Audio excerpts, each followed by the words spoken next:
ओम सभी को नमस्ते। मंत्रोच्चारण। ओम सहनाववतु सहनौ भुनक्तु सह वीर्यं करवावहै तेजस्विनावधीतमस्तु मा विद्विषावहै। ओम शांति शांति शांति।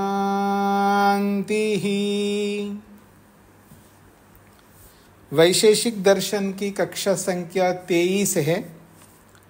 प्रथम अध्याय के दूसरे आहनिक के 3 सूत्र हमने किए हैं। प्रसंग है सामान्य और विशेष। चौथा और पांचवा ये 2 पदार्थ, सामान्य और विशेष, ये बुद्धि अपेक्षित है, अर्थात ज्ञान से ही अनुभव में आते हैं, मन से ही जाना जाता है। बुद्धि की अपेक्षा से ही सामान्य और विशेष जाने जाते हैं, इंद्रियों से नहीं जाने जाते हैं, जैसे द्रव्य गुण कर्म जाने जाते हैं। ये प्रसंग है। अब इसी प्रसंग को आगे स्पष्ट किया जा रहा है चौथे सूत्र के माध्यम से।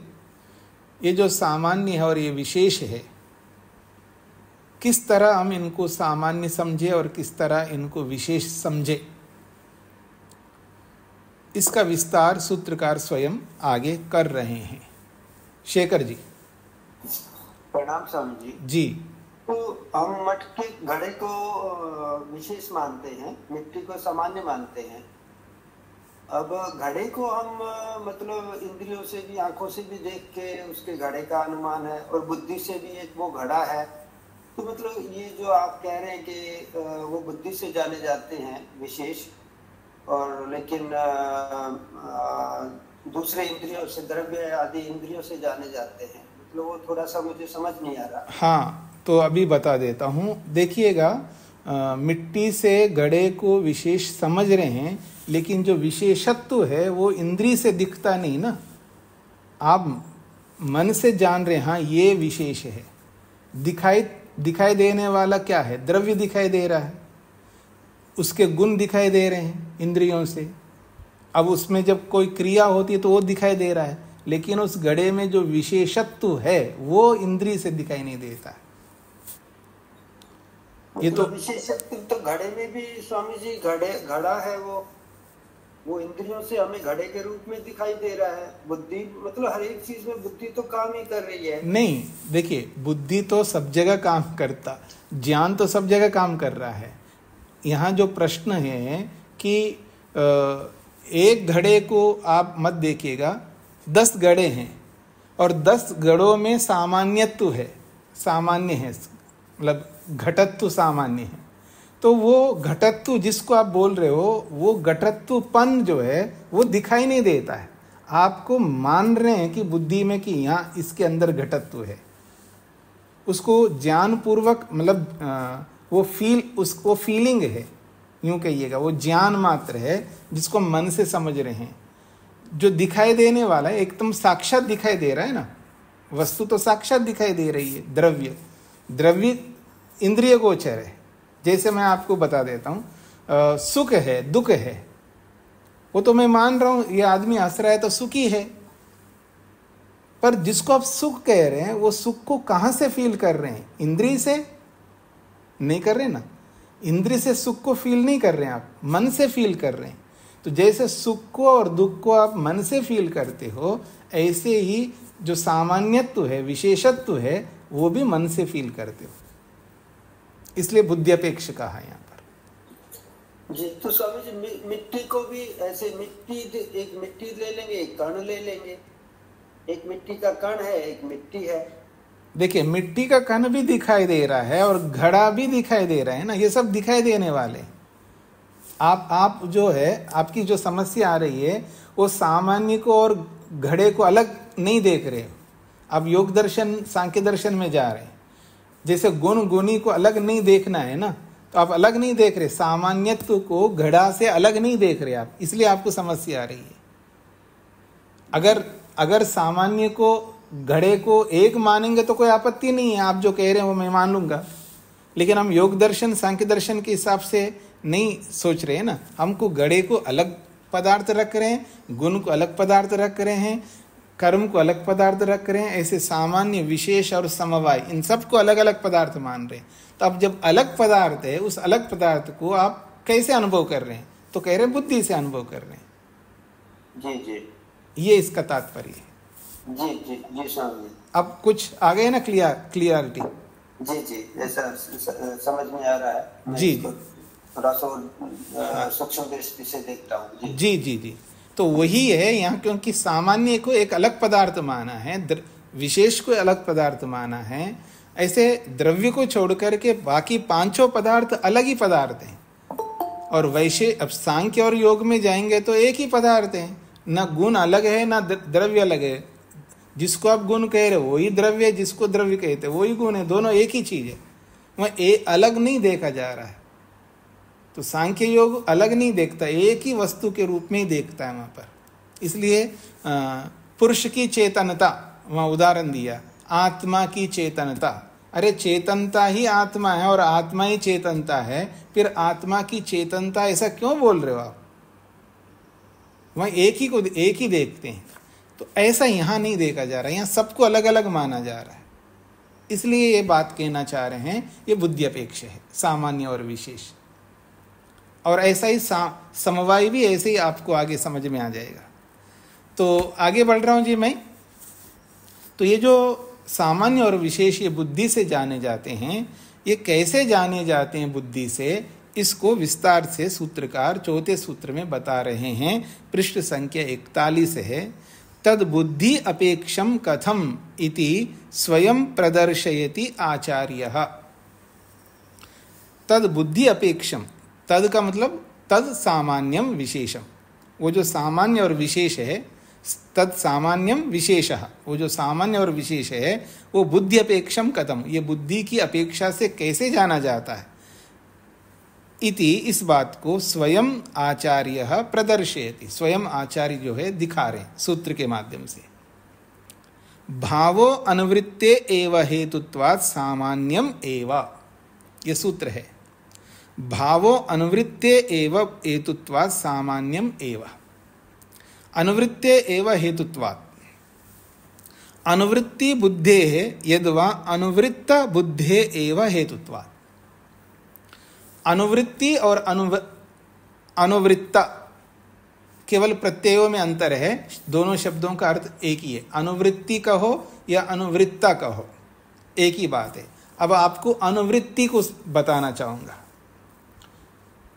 एक होता है ना, जैसे सूत्र होते हैं, अष्टाध्यायी व्याकरण के सूत्र है, जैसे दर्शनों के सूत्र है।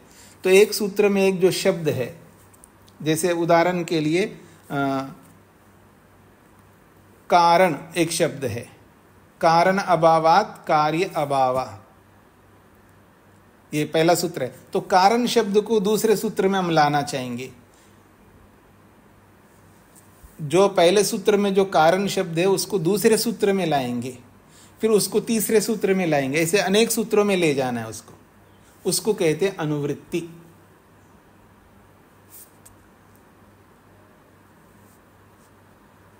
आप मेरी ओर देखिएगा, मैं एक मेरे सामने एक मनुष्य को रखता हूं, और उस मनुष्य में जो मनुष्यपना है जो आप देख रहे हैं, मनुष्यत्व को उस शरीर के अंदर, अर्थात उस मनुष्य के अंदर क्या क्या क्वालिटीज होती हैं, मनुष्य किसको कहते हैं? जिसके अंदर समझ होता है, जो विचार कर सकता है, जिसके अंदर इच्छा होती है, जो प्रयत्न करता है, मनुष्य उसी को कहते हैं ना, जिसके अंदर इच्छा है, जो प्रयत्न करता है, जो अनुभव करता है। तो इच्छा करता है, प्रयत्न करता है, अनुभव करते हैं, तो कुत्ते गधे भी कर रहे हैं, कर रहे नहीं कर रहे? तो अब हमको कुत्ते गधे से उसको अलग करना है। ये ज्ञान पूर्वक विचार करता है, ये ज्ञान पूर्वक इच्छा रखता है, ये ज्ञान पूर्वक प्रयत्न करता है, ये ज्ञान पूर्वक द्वेष करता है, ये ज्ञान पूर्वक राग करता है। मनन करके, विचार करके, ज्ञान से ओतप्रोत होकर के इच्छा, द्वेष, प्रयत्न आदि करता है। तो उसके अंदर एक अलग क्वालिटी है कुत्ते, गधे, घोड़े, सुअर से। तो उस क्वालिटी को आप देख करके, हाँ इसको मनुष्य कहते हैं, आपने ऐसा निर्धारण किया। अब दूसरे व्यक्ति को मैं खड़ा कर दिया और वही वैसा का वैसा जो स्वभाव उस व्यक्ति के अंदर है, वैसा का वैसा स्वभाव जो है इसके अंदर भी दिखाई दे रहा है, वही सेम स्वभाव, फिर वही स्वभाव तीसरे में दिखाई दे रहा है। तो वो जो स्वभाव है उस स्वभाव को इसमें भी फिट करके देख रहे हैं, उसी स्वभाव को तीसरे में, चौथे में फिट करें, इसको कहते हैं अनुवृत्ति।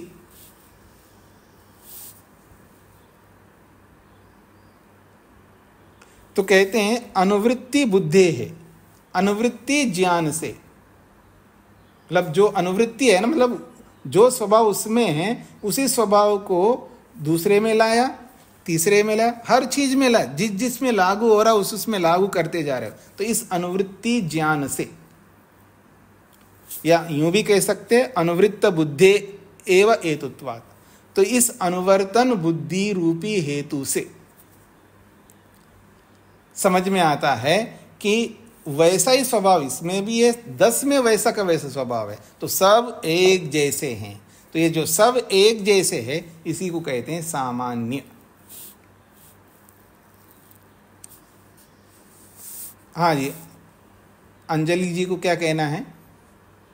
स्वामी जी, इसका मतलब ये रेप्लिका हुआ, एक जैसे ही सारे, ये सिर्फ ये स्वभाव के लिए ही आएगा। एक जो अनुवृत्ति आया है ये सिर्फ एक जैसा स्वभाव या बिल्कुल एक दूसरे की रेप्लिकास बना दे, ये इसका क्या अर्थ हुआ? अनुवृत्ति का अगर अर्थ करना हो तो एक शब्द में, मतलब जो जिसको आप मनुष्यत्व कहते हैं ना, मनुष्यपना, वो जो मनुष्यपना है वो क्या है? मनुष्यपना। तो उसका मैंने आपको बताया, ये विचार पूर्वक, मनन पूर्वक इच्छा रखता है, ज्ञान पूर्वक इच्छा रखता है, ये ऐसा करता है, ऐसा ही स्वभाव दूसरे में, तीसरे में, चौथा है। तो ये जो उसके जो क्वालिटीज़ है, वो जो उसके जो स्वभाव है वो सेम 10 में मिल रहा है, 100 में मिल रहा है, हजारों में मिल रहा है, लाखों में, करोड़ों में मिल रहा है, अरबों में मिल रहा है। तो ये एक जैसा स्वभाव सभी में दिखाई दे रहा है, इसी को आप मनुष्यत्व कहेंगे, मनुष्यपना कहेंगे, और सब में समान दिखाई दे रहा है, इसलिए इसका नाम सामान्य है, जिसको आप कॉमन कहते हैं, कॉमन, जनरल जी। तो ये जो अनुवृत्ति बुद्धि है या अनुवर्तन बुद्धि है, ये कैसा होता है? एक उदाहरण दे रहे हैं, भाव सामान्यमेव, जिसको भाव कहते हैं हम लोग। जैसे कल आप में से किसी ने पूछा था सत्ता, भाव अर्थात सत्ता, सामान्यमेव द्रव्यम, भाव सत्ता सामान्यमेव, जिसको आप सत्ता कहते हैं, जिसको आप एग्जिस्टेंस कहते हैं, वो एग्जिस्टेंस जो है सब में एक जैसा है, उसको सामान्य कहते हैं। एग्जिस्टेंस जो है वो नॉर्मल है, सामान्य है, वो जनरल है। तो भावा अर्थात सत्ता, सामान्य में, जिसको आप सत्ता कहते हैं उसको सामान्य हम कहते हैं। क्यों? द्रव्यम सत, द्रव्य भी सत्तावान है, गुणः सन, गुण भी सत्तावान है, कर्म सत, कर्म भी सत्तावान है। तो ये तीनों में सत सत सत है। सत का मतलब है सत्ता, एग्जिस्टेंस। तो द्रव्यम सत, गुणः सन, कर्म सत। आप कंफ्यूज नहीं होना, द्रव्यम के आगे सत लिखा है, गुणः के सामने सन लिखा है, कर्म के सामने सत क्यों लिखा है? ये तो व्याकरण है। मतलब द्रव्यम नपुंसक लिंग है तो सत नपुंसक है, गुणः पुल्लिंग है तो सन पुल्लिंग है, कर्म नपुंसक लिंग है इसलिए सत है। इति सत्ताया सर्वत्र, ये जो सत्ता है ये सत्ता सर्वत्र, सभी में। सभी में किसमें? द्रव्ये गुणे कर्मणि, द्रव्य में, गुण में, कर्मणि, कर्म में। खलु अनुवर्तमानत्वात्, वो सत्ता जो है सभी में अनुवर्तन है, सभी में बराबर आ रहा है, यानी वही सत्ता उस जैसी सत्ता सब में अनुवर्तन होने से, सभी में विद्यमान होने से वो सामान्य है। जब ये बात स्पष्ट हो रही है, हाँ जी, सबको समझ में आ गया जी यहां पर जो कहना चाह रहे हैं, क्योंकि ये समझ में आएगा तो आगे आप बढ़ सकेंगे। तो जिसको आप सत्ता कहते हैं वो सत्ता सामान्य कहलाता है या कहलाती है, क्योंकि वो सत्ता सभी में विराजमान है। द्रव्य में भी वही सत्ता है, वही का मतलब उस जैसी सत्ता, और गुण में भी सत्ता है, कर्म में भी सत्ता। तो सत सत सत सभी में बराबर विराजमान है, एक जैसा विराजमान है, इसलिए वो सत जो है वो सामान्य कहलाता है। अर्थात अत्र अर्थात आपद्यते, इससे, इस स्थिति से एक और बात निकल के आती है। अत्र अर्थात आपद्यते, अर्थापत्ति को कह रहे यहां पर। अर्थापत्ति का मतलब जो जिस अर्थ से जो नई बात निकल के आती है, एक अर्थ से, एक बात से जो दूसरी बात निकल के आती है उसको कहते हैं अर्थापत्ति।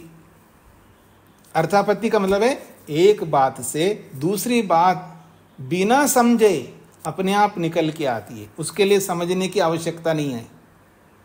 एक बात को समझ लेने से दूसरी बात भी अपने आप समझ में आती हो, उसको अर्थापत्ति कहते हैं। अर्थापत्ति एक शब्द है, इसका मीनिंग है जिस अर्थ को जान लेने से दूसरा अर्थ अपने आप समझ में आता है, उसको अर्थापत्ति कहते हैं। तो अर्थात आपद्यते इति अर्थापत्ति, एक अर्थ से दूसरा अर्थ जाना जाता है, इसलिए उसको अर्थापत्ति कहते हैं। अब अर्थापत्ति क्या निकल के आ रही है जी? व्यावृत्य एव हेतुत्वाद विशेष एव। देखिए, एक अनुवर्तन है, एक व्यावर्तन है। अनुवर्तन का अपोजिट व्यावर्तन, अर्थात पृथकत्व। मतलब अनुवर्तन क्या है जी? सत सत सत, ये अनुवर्तन है, ये सत सभी में है। ऐसे ही व्यावृत्य एव हेतुत्वात्, व्यावृत्ति हेतु से, अर्थात पृथक होने से, यानी एक से दूसरा अलग होने से।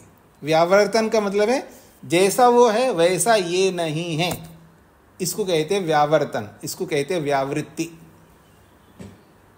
मनुष्य के सामने मैं कुत्ते को रख दूं तो वो जो मनुष्यत्व है वो कुत्ते में व्यावर्तन, कुत्ते में अनुवर्तन नहीं करता, व्यावर्तन करता। अर्थात वो मनुष्यत्व इससे अलग हो रहा है, कुत्ते से वो मनुष्यत्व अलग हो रहा है, इसको कहते हैं व्यावृत्ति। तो व्यावृत्ते एव हेतुत्वात्, व्यावर्तन हेतु से अब वो कुत्ता क्या बन गया जी? विशेषा, वो विशेष बन गया।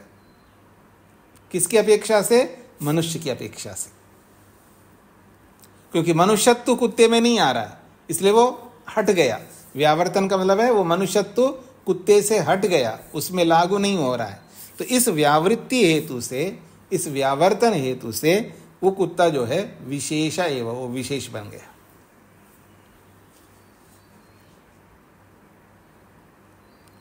अब इसी को कह रहे हैं व्यावृत्ति बुद्धे, व्यावृत्ति बुद्धे यद्वा व्यावृत्त बुद्धे एव हेतुत्वाद विशेष एव।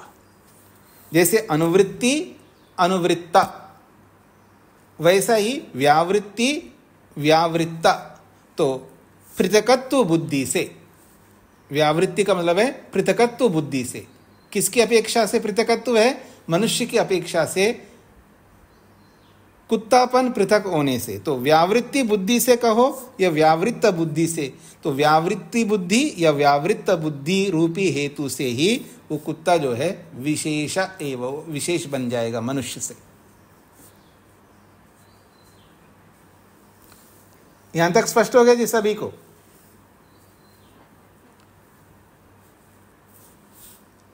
तथा च, और एक बात, यस्मिन् खलु कदाचित अनुवृत्ति बुद्धि कदाचित व्यावृत्ति बुद्धि तस्मिन् सामान्यं विशेषश्च इति द्वयं भवति।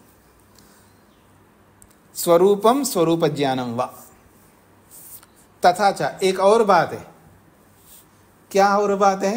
यस्मिन खलु कदाचित अनुवृत्त बुद्धि। यस्मिन का मतलब जिसमें, जिस वस्तु में, जिस मनुष्य में, कदाचित कभी तो अनुवृत्ति बुद्धि, अनुवर्तन बुद्धि उत्पन्न हो रही है। दूसरे मनुष्य को देखो तो अनुवर्तन बुद्धि आ जाएगी।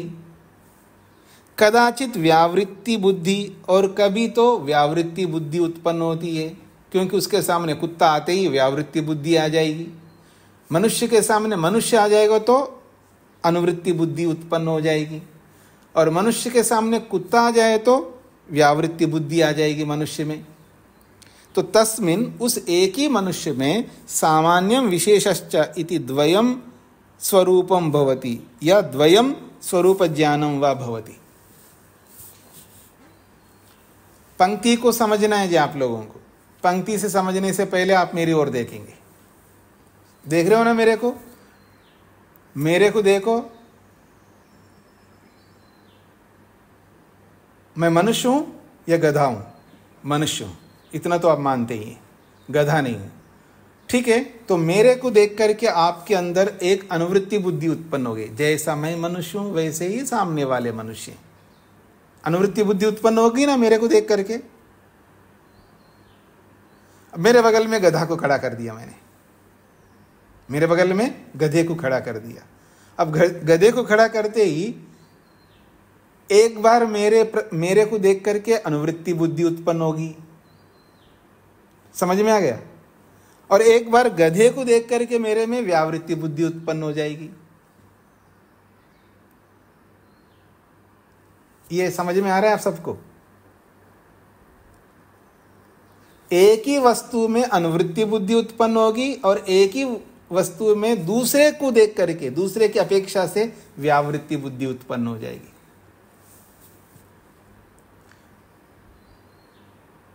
और इसको स्पष्ट करता हूं। आप अपने को रखो और मेरे को रखो, तो आप क्या सोचेंगे? जैसा मैं मनुष्य वैसे ये मनुष्य हैं। अनुवृत्ति बुद्धि होगी ना, आपके अंदर जो मनुष्यत्व उसको मेरे में अनुवृत्ति कर लिया, और तुरंत बगल में गधे को देख लिया। गधे को देख करके अरे ये गधे की तरह नहीं है, तो इसलिए मेरे को मुझ में व्यावृत्ति बुद्धि उत्पन्न करोगे आप। तो एक ही में अनुवृत्ति बुद्धि हो रही है, तो जब अनुवृत्ति बुद्धि हो जाएगा तो मैं सामान्य हो जाऊंगा, और मुझको देख करके ही आपको व्यावृत्ति बुद्धि हो जाएगी, क्योंकि मेरे बगल में गधे को देख रहे हो। तो गधे की अपेक्षा से मैं व्यावृत्त हो जाऊंगा, अर्थात गधे को देख करके उससे अलग हो जाऊंगा, तो व्यावृत्ति बुद्धि हो जाएगी, तो मैं विशेष हो जाऊंगा। तो मेरे अकेले को आप सामान्य भी मान रहे हो अपने जैसा, और मेरे अकेले को आप गधे के सामने विशेष भी मान रहे हो। तो एक ही में सामान्य और विशेष समझ में आ गया? इतनी सी बात है, बस अब पंक्ति को देख लीजिए। पंक्ति वही कहना चाह रही है। कहते हैं यस्मिन, जिसमें या जिस मुझ मनुष्य में, खलु निश्चित रूप से, कदाचित अनुवृत्त बुद्धि, कभी तो अनुवृत्ति बुद्धि उत्पन्न हो रही है, क्योंकि आपकी तरह दिखाई दे रहा हूं। कदाचित कभी व्यावृत्त बुद्धि, पृथक बुद्धि उत्पन्न हो रही है, क्योंकि बगल में गधा खड़ा है। इसलिए तस्मिन, उस मुझ में, सामान्यम विशेषश्च इति द्वयम स्वरूपम भवति, मुझ एक में सामान्य और विशेष दो प्रकार का स्वरूप पता लग रहा है, अथवा दो प्रकार का स्वरूप का, दो प्रकार के स्वरूप ज्ञान हो रहा है।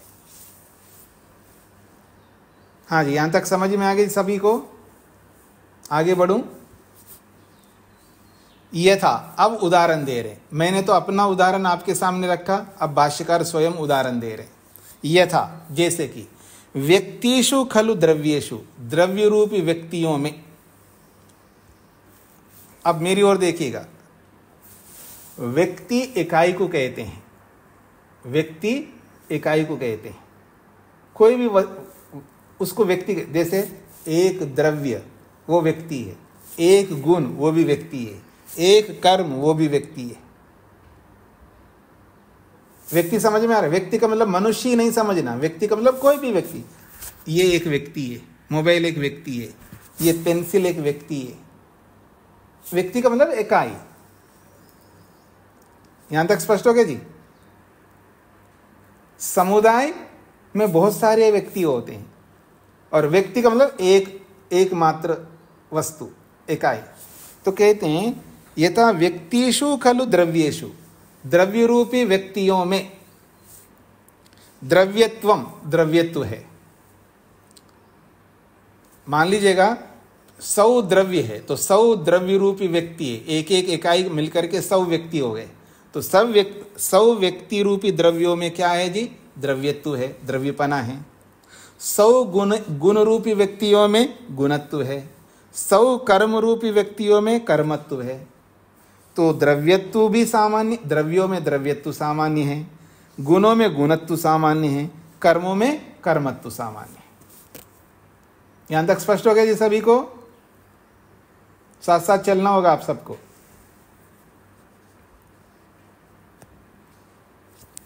अथा भाव अपेक्षया यद्वा महासत्ता अपेक्षया तु विशेषश्चापि भवति उभयथा। कहते हैं अथा और एक बात है, भाव अपेक्षया, भाव यानी सत्ता की अपेक्षा से, या आप ये भी कह सकते हैं महासत्ता अपेक्षा, महासत्ता की अपेक्षा से। महासत्ता इसलिए बोला है, द्रव्य में भी वही सत्ता है यानी वैसी सत्ता है, गुण में भी वैसी सत्ता है, कर्म में भी वैसी सत्ता है। तो द्रव्य, गुण और कर्म असंख्य है, अनगिनत है। अनगिनत द्रव्यों में, अनगिनत गुणों में, अनगिनत कर्मों में एक जैसी सत्ता है। तो सब के अंदर एक जैसी सत्ता है, तो उसको महासत्ता कहते हैं, यानी महान सत्ता है।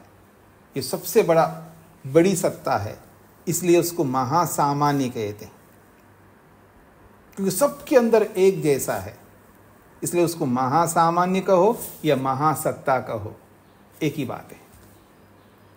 तो अब ये जो कहना चाह रहे हैं, द्रव्यों में द्रव्यत्व सामान्य है, गुणों में गुणत्व सामान्य है, कर्मों में कर्मत्व सामान्य है, लेकिन भाव अपेक्षया, भाव रूपी सत्ता की अपेक्षा से, अथवा यूं भी कह सकते हैं यद्वा, यद्वा का मतलब अथवा, महासत्ता अपेक्षया, महान सत्ता की अपेक्षा से तू विशेषश्चापि भवति, वो द्रव्यत्व विशेष भी हो जाएगा। महासत्ता की अपेक्षा द्रव्यत्व विशेष है, महासत्ता की अपेक्षा से गुणत्व विशेष है, महासत्ता की अपेक्षा से कर्मत्व विशेष है।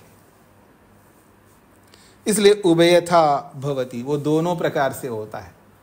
द्रव्यत्व विशेष भी है और द्रव्य में सत्ता सामान्य भी है, यानी वो जो द्रव्य सामान्य भी बन रहा है वही द्रव्य विशेष भी बन रहा है। जब द्रव्य को सत्ता के रूप में देखो तो सामान्य है, लेकिन द्रव्य को द्रव्यत्व के रूप में देखो तो विशेष हो जाएगा।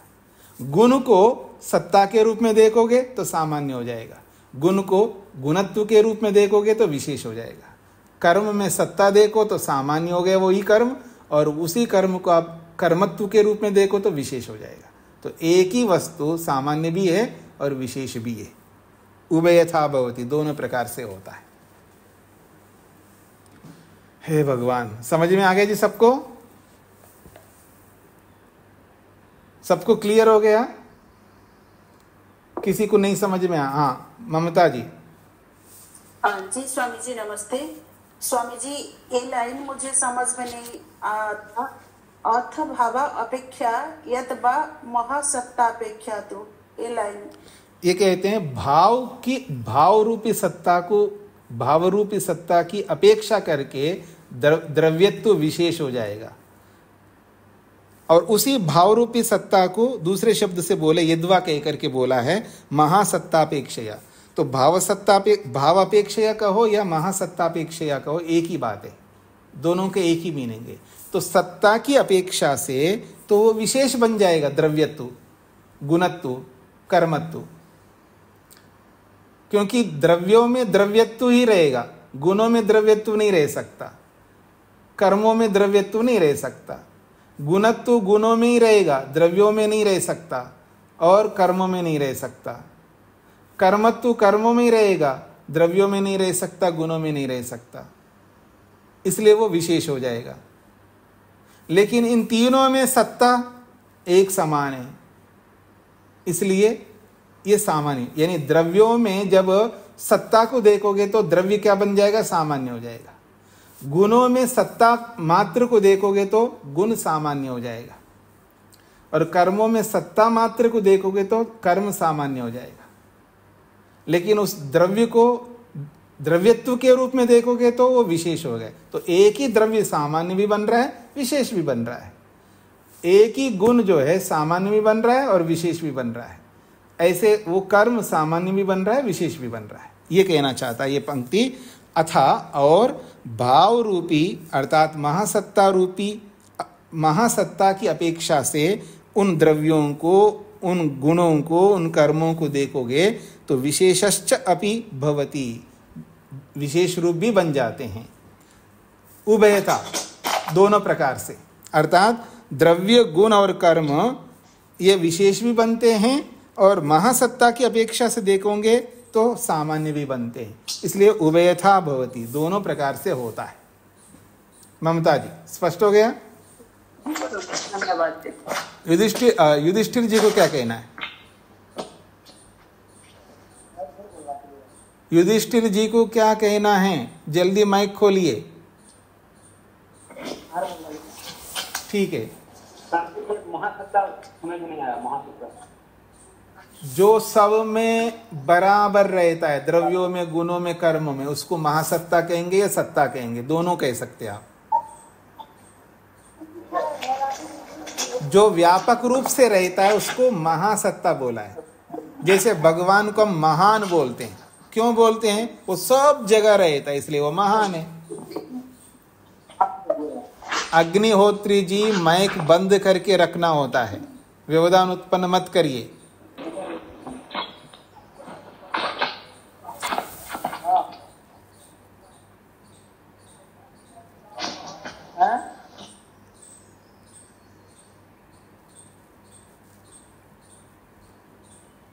हाँ जी, अब मैं आगे बढ़ रहा हूं जी। पृथिव्यादिषु व्यक्तिषु विशेषेषु द्रव्यत्वं सामान्यम। पृथिव्यादिषु व्यक्तिषु, जो पृथिव्यादि व्यक्ति है, यानी पृथिव्यादि का मतलब है पृथ्वी, जल, अग्नि, वायु, आकाश, जितने भी 9 प्रकार के द्रव्य है। तो पृथिव्यादि 9 द्रव्यों, 9 द्रव्य रूपी व्यक्तियों को देखो तो विशेष हो जाएंगे।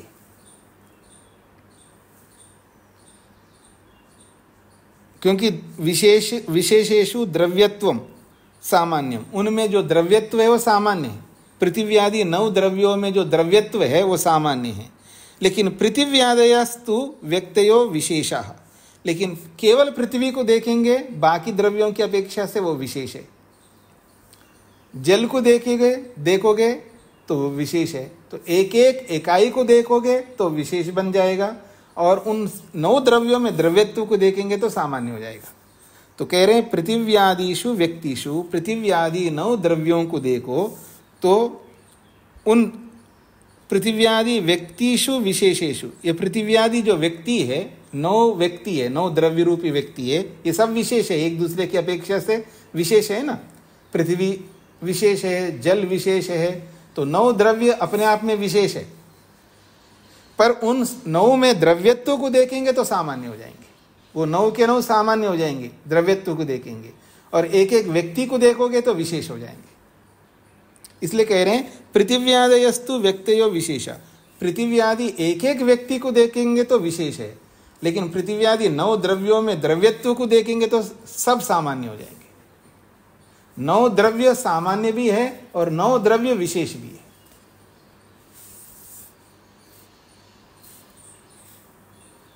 स्पष्ट हो रहा है जी? इसलिए कह रहे हैं परंतु द्रव्यत्वम सामान्यमपि विशेषो अपि इति विवेका। लेकिन द्रव्यत्व सामान्य भी होता है और विशेष भी होता है। द्रव्यत्व सामान्य भी होता है और विशेष भी होता है। तो द्रव्यों में द्रव्यत्व को देखेंगे तो सामान्य है, और वही द्रव्यत्व विशेष हो जाएगा गुणों के सामने रखोगे तो, कर्मों के सामने रखोगे तो। ये सब समझना है आप लोगों को। जिनको समझ में नहीं आया वो पूछ सकते हो। कंफ्यूज बिल्कुल नहीं होना है, जैसा मैं बता रहा हूं वैसा ही समझना है। ये कह रहे हैं परंतु द्रव्यत्वम सामान्यमपि विशेषो अपि इति विवेका। ये जो द्रव्यत्व है वो द्रव्यत्व सामान्य भी बनता है और विशेष भी बनता है। तो जब विशेष बनता है जो बोला जा रहा है वो किसी सामने वाले को देख करके होगा। द्रव्यों में द्रव्यत्व सामान्य है लेकिन गुण सामने आते ही तो विशेष हो जाएगा वो द्रव्यत्व। किनको समझ में नहीं आए वो पूछेंगे। पुष्पलता जी।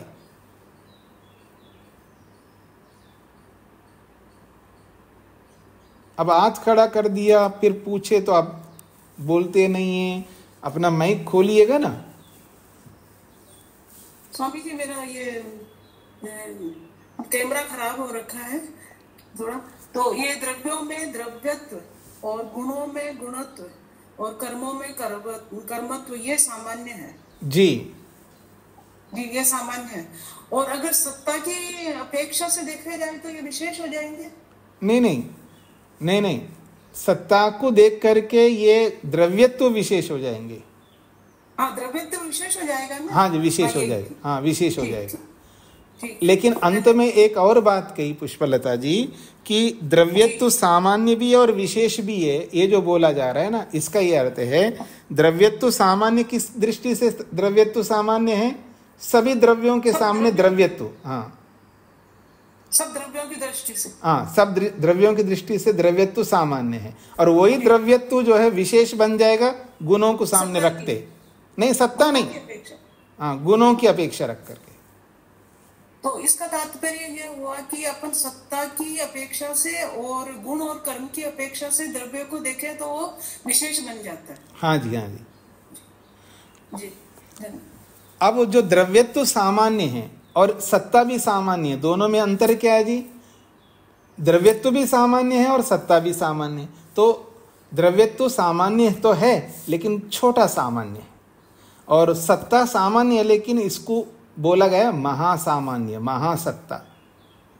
क्योंकि द्रव्यत्व भी सामान्य है, गुणत्व भी सामान्य है, कर्मत्व भी सामान्य है। इतना ही नहीं है, गोत्व सामान्य है, अश्वत्व सामान्य है, मनुष्यत्व सामान्य है। ऐसे सामान्य असंख्य है, अनगिनत है। लेकिन सत्ता मात्र एक है, ओनली वन सत्ता। सब में एक समान रूप से रहती है सत्ता। जितने भी दुनिया भर के कर्म हो, दुनिया भर के गुण हो, दुनिया भर के द्रव्य हो, सब में एक समान रूप से रहती है सत्ता। सत्ता मात्र एक होती है, 2 3 4 5 नहीं होती है। भूमिका में बताया था सत्ता मात्र एक होती है। इसको महासामान्य कहते हैं। और बाकी जो सामान्य हैं वो बहुत होते हैं, अनगिनत होते हैं। जैसे द्रव्यत्व अलग सामान्य है, गुणत्व अलग सामान्य है और द्रव्यों में भी अश्वत्व सामान्य है, गोत्व सामान्य है, मनुष्यत्व सामान्य है, श्वानत्व सामान्य है। श्वानत्व का मतलब है कुत्तापन। तो एक एक द्रव्य के अंदर अलग अलग द्रव्यों को देखें, अनगिनत द्रव्यों में सामान्य रहता है, अनगिनत द्रव्यों। तो इसकी कोई गणना ही नहीं है, अनगिनत बन जाएंगे। ये सबको समझ में आ रहा है जी? नरेंद्र जी को क्या पूछना है? स्वामी जी ओम। हाँ जी स्वामी जी, ये जो अंतिम शब्द है विवेक है, इसका क्या वो लेंगे भाष्य में? विवेक कर लेना चाहिए, जानकारी कर लेना चाहिए कि द्रव्यत्व सामान्य भी होता है, विशेष भी होता है। ऐसा विवेक कर लेना चाहिए, ज्ञान कर लेना चाहिए। जी धन्यवाद जी हाँ जी। भावो अनुवृत्तेरेव हेतुत्वात् सामान्यमेव। ये चौथा सूत्र सबको समझ में आ गए जी? आगे बढ़ूं मैं? अब आगे बढ़ रहा हूं जी।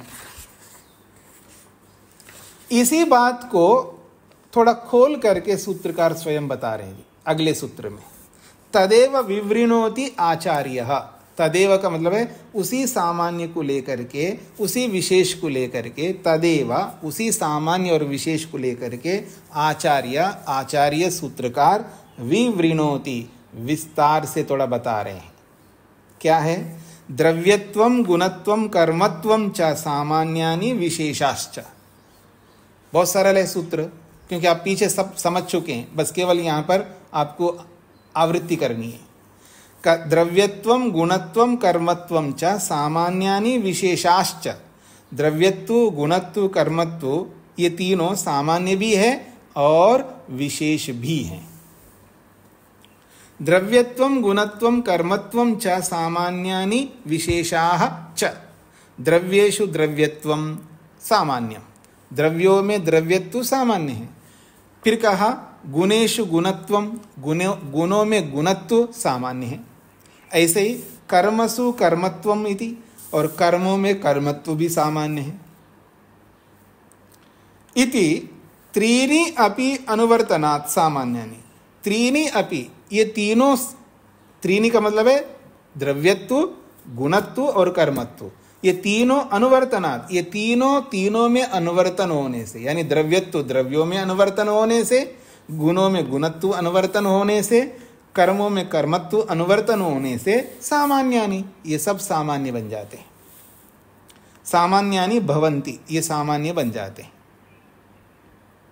अथा, और सत्ता अपेक्षया विशेषा, और सत्ता की अपेक्षा से इनको देखेंगे तो ये विशेष बन जाएंगे। यही द्रव्यत्व, गुणत्व, कर्मत्व, सत्ता को ध्यान में रखेंगे, विशेष बन जाएंगे। कौन विशेष बन जाएंगे? द्रव्यत्व विशेष होगा, गुणत्व विशेष होगा, कर्मत्व विशेष होगा। किसकी अपेक्षा से ये विशेष हैं? सत्ता की अपेक्षा से। सत्ता तो व्यावर्तनात् द्रव्यत्वादीनां विशेषत्वं भवति एव। सत्ता तो व्यावर्तनात्, सत्ता से पृथक होने से, ये द्रव्यत्व, गुणत्व और कर्मत्व ये तीनों सत्तातः, सत्ता से, व्यावर्तनात् पृथक होने से, अलग होने से, द्रव्यत्वादीनाम, द्रव्यत्वादीनाम का द्रव्यत्व, गुणत्व, कर्मत्व ये तीनों विशेषत्वं भवति, ये विशेष बन जाते हैं।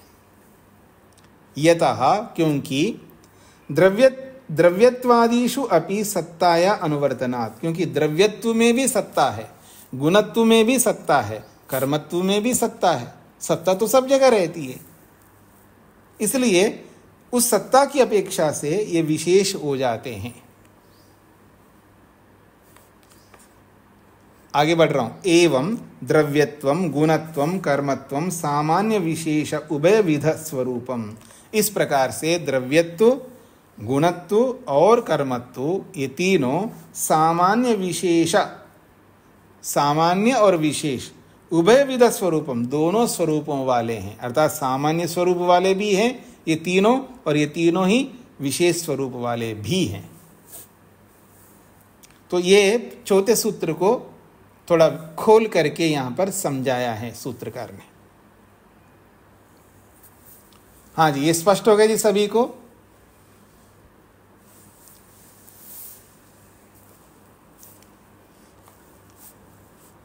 अब यहां पर हाँ जी, शांति जी को क्या पूछना है? हाँ जी, स्वामी जी नमस्ते जी।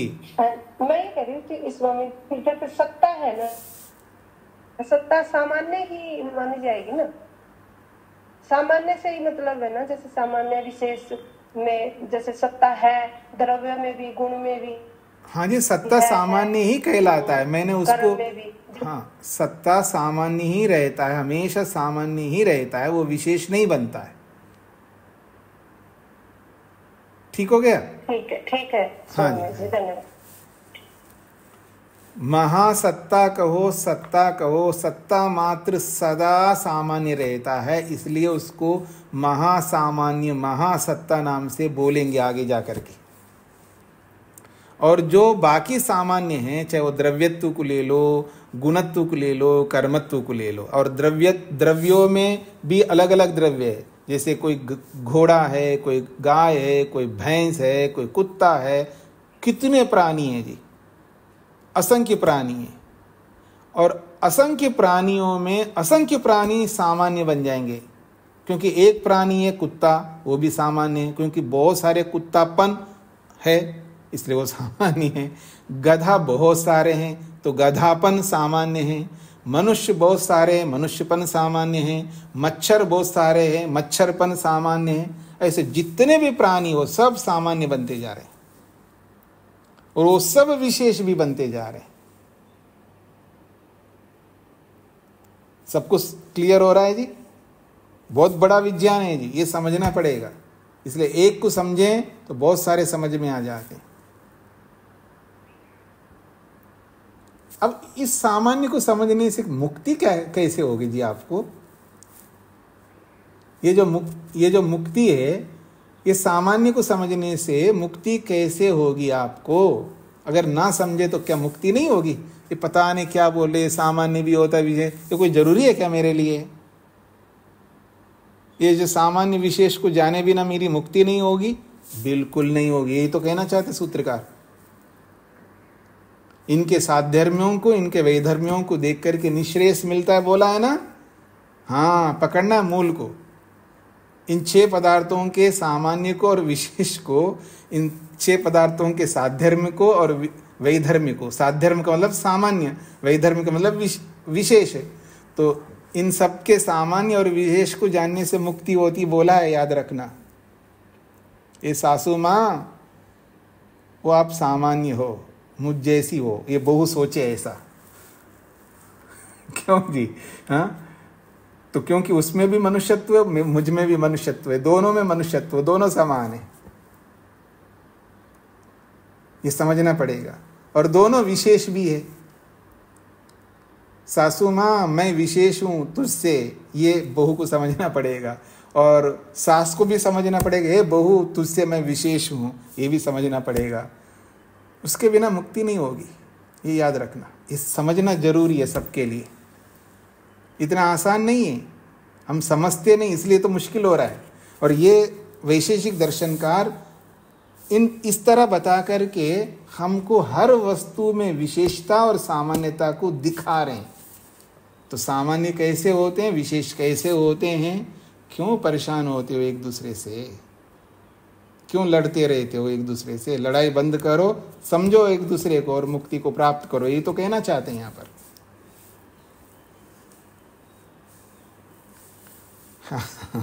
हाँ जी, किसी कुछ पूछना है इस सामान्य और विशेष को लेकर के? किसी के मन में कोई शंका हो कि द्रव्यों में द्रव्यत्व, गुणों में गुणत्व, कर्मों में कर्मत्व, अश्वत्व, गोत्व, सुवरत्व, ऐसे सब के साथ जोड़ करके किसी को पूछना हो तो हाँ जी, कल्पना जी को क्या कहना है?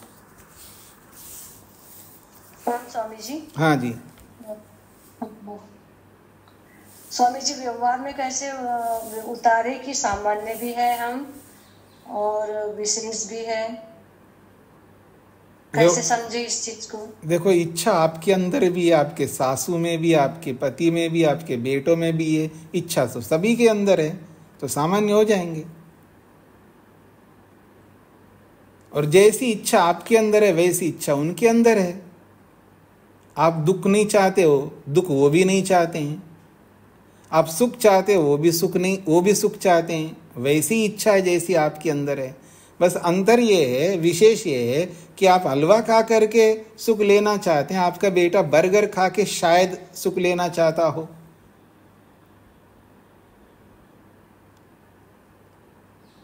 इस तरह आप समझ सकते हो ना। जब इस तरह आप समझेंगे ना तो बहुत ही सुकून मिलेगा जी आदमी को, कोई फर्क नहीं पड़ता है। अब किसी को हम पकड़ के रोक नहीं सकते, हाथ पकड़ करके समझा सकते हैं। समझाने पर वो नहीं समझता है तो कोई बात नहीं, तू विशेष रहे भाई, कोई बात नहीं। बहुत तरीके जी, समझाने के बहुत तरीके हैं। हाँ जी, कल्पना जी कुछ समझ में आ रहा है? इस तरह सोचिएगा, मैंने आपको हिंट्स दिया, आप आगे सोचते जान इसी तरह। अरुण जी को क्या कहना है? हाँ, स्वामी जी नमस्ते जी। स्वामी जी, इस तरह से भी समझ सकते हैं जैसे कि प्रकृति है तो उसको सत्य बोलते हैं, और आत्मा है वो सत्य भी है और चित्त है, तो इसका मतलब सत्ता भी है और चेतन भी है। और ईश्वर जो है जिसको बोलते हैं सच्चित आनंद, तो सत्य भी है और चेतन भी है और आनंद स्वरूप है। तो इसको हम इस तरह से, सत्य जो है वो तीनों में जी, तो इस तरह से इसको समझा जा सकता है। हाँ, बहुत बहुत प्रकार है, बहुत वेराइटीज हैं, अलग अलग एंगल से आप समझ सकते हो। तीनों में सत्ता होने से तीनों बराबर है, लेकिन तीनों में सत्ता होते हुए भी एक में चित नहीं है, चित स्वरूप नहीं है, इसलिए वो विशेष हो जाएंगे। और दो चीज़ों में सत्य भी है और चित भी है, और लेकिन दोनों में आनंद नहीं है, एक में है और एक में नहीं है, इसलिए दोनों के बीच में भी विशेषता आ जाएगा। ऐसा आप किसी भी तरह समझ सकते हैं जी। दूसरा स्वामी जी, जो ये महासत्ता की बात हो रही है यहाँ पर, तो महासत्ता के लिए हम आपको ईश्वर को ही समझना है या कुछ और है उसमें? नहीं, महासत्ता सत्ता तो एक ही होती ना, सब में एक ही सत्ता है जी। सत्ता सब में एक ही होती है, वो जाति कहलाती है, वो सब में सत्ता है, वो ईश्वर ये नहीं है। वो सत्ता मुझ में भी, आपके अंदर भी, जड़ में भी, सबके अंदर वैसी सत्ता है। तो ये सब में एक जैसी रहती है, केवल एक वस्तु को नहीं समझ सकते, वो सब में सत्ता है तो सबको समझना है। तो उससे हम ये अभिप्राय निकाल सकते हैं कि वो महासत्ता जो है वो ईश्वर के रूप में हम समझें? नहीं, फिर वहीं पर पहुंच गए आप। देखिए, महासत्ता का मतलब जो सब में बराबर रहता है उसको महासत्ता कहते। तो आप केवल ईश्वर में सीमित कर रहे हो, आप उसको विशेष बना रहे हो। नहीं, जो ईश्वर में सत्ता है वो वैसी सत्ता मुझ में भी है, तो दोनों में कोई अंतर नहीं है। और वैसी सत्ता प्रकृति में भी है, तीनों में कोई अंतर नहीं है। तो आप एक के साथ क्यों जोड़ रहे हो, उसको सबके साथ जोड़िएगा ना। वो महासत्ता सब में रहती है। ईश्वर को विशेष दूसरे कारणों से समझ करके उसकी ओर आप बढ़ सकते हो, उसमें अधिक श्रद्धा उत्पन्न कर सकते हैं। वो विशेष से ही आप ईश्वर के निकट पहुंचोगे। आप सामान्य से ईश्वर के निकट नहीं पहुंच सकते, विशेष से निकट पहुंचोगे आप। जी, शेखर जी। जी स्वामी जी, हमें हमारा विशेषत्व ही हमारे को मोक्ष से अलग करता है ना स्वामी जी। जिस दिन हमारा विशेषत्व खत्म हो गया, हम सामान्य हो गए, तभी तो मोक्ष मिलेगा। नहीं, वो देखने के नजरिया अलग अलग है, एटीट्यूड अलग है। सामान्य से भी हम मुक्ति की ओर बढ़ेंगे, विशेष से भी मुक्ति की ओर बढ़ेंगे। ये नहीं बोल सकते सामान्य से ही मुक्ति की ओर बढ़ेंगे, विशेष से नहीं बढ़ेंगे। विशेषता से भी बढ़ेंगे और सामान्य से भी बढ़ेंगे, दोनों चाहिए।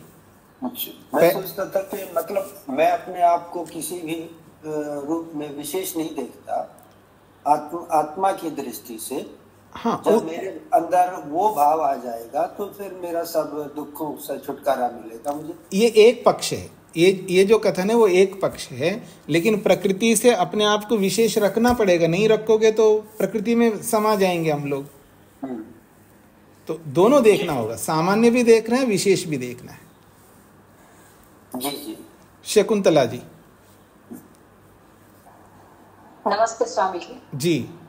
भाष्य में जो दूसरी पंक्ति में है, सत्ता अपेक्षया विशेषः, तो सत्ता की अपेक्षा से तो सामान्य होता है ना, तो यहाँ विशेष कैसे बताया है, ये नहीं, समझ में नहीं आता। सत्ता की अपेक्षा से द्रव्यत्व विशेष है, ये कहना चाह रहे।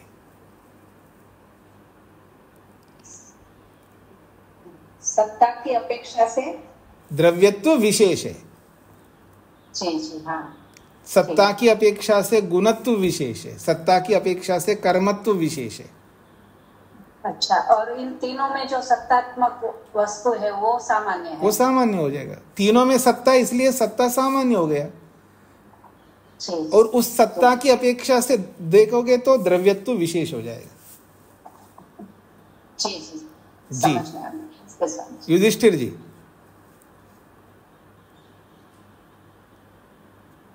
हाँ जी, वीरेंद्र जी बताइए। ओम स्वामी जी। तो स्वामी जी, जैसे मैं समझा, मतलब दुनिया के जितने भी द्रव्य है वो सभी सामान्य है, लेकिन अपेक्षा जैसे ही देखेंगे वो विशेषत्व आ जाएगा। हाँ जी, बिल्कुल। द्रव्यत्व के रूप में देखेंगे तो सामान्य हो जाएंगे, लेकिन गोत्व की दृष्टि से देखेंगे तो फिर विशेष हो जाएगा। जी स्वामी। हाँ जी। हाँ जी, युधिष्ठिर जी को क्या कहना है?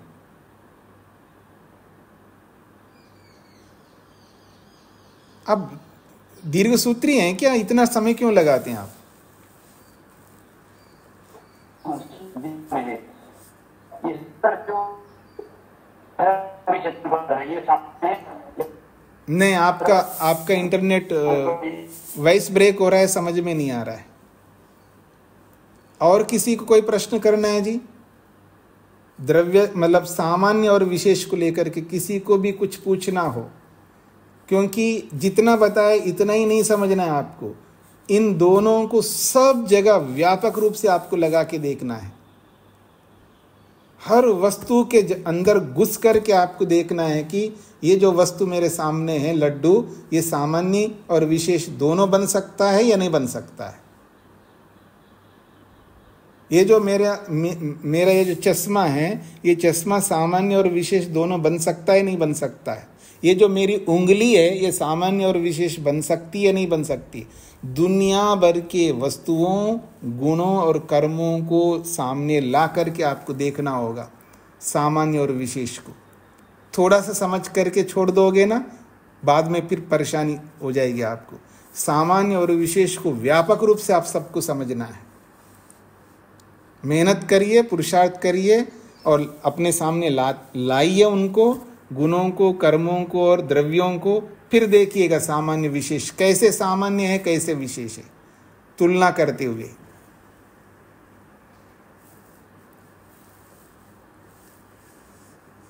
सबको स्पष्ट हो गया जी? अब मैं दूसरी बात कर रहा हूं। आभा जी। प्रणाम स्वामी जी।